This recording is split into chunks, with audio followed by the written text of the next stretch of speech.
এই হলো আমাদের বোট। আমরা এখানে এখন 7 দিন কাটাতে চলেছি। কতদিন বললে তুমি? 7 দিন। ওরে বাবা। এই রাফটা জনবসতির এলাকা থেকে অনেক অনেক মাইল দূরে রয়েছে। আর আমাদের ভালো লাগুক বা না লাগুক, আমার 4টে বন্ধু আর আমি এই রাফটে আটকে পড়েছি। ও দেখো কত দূরে বোটটা চলে গেছে। আমি তো ঠিক করে দেখতেও পাচ্ছি না। তাহলে প্রথমত হ্যাঁ হ্যাঁ।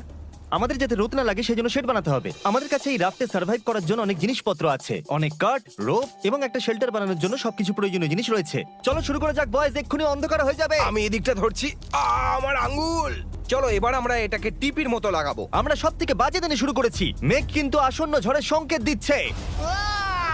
তাহলে সবার প্রথমে আমাদের বানাতে হবে একটা স্ট্রাকচার, আর যেটা আমাদের কভার করবে। আর আমরা এই কাঠের তৈরি স্ল্যাবে আগামী 7টা দিন কাটাতে চলেছি। আর আমাদের রোদ থেকেও বাঁচতে হবে যাতে আমাদের সানবার্ন না হয়। তাই এক ঢিলে 2 পাখি মারতে হবে। পাখির কথা মনে পড়লো, আমরা যখন এটা বানাচ্ছিলাম তখন এটা হলো, ওই দেখো বার্ড, ও আমাদের দিকে আসছে। ও মাই গড, এটা তো একটা পাখি।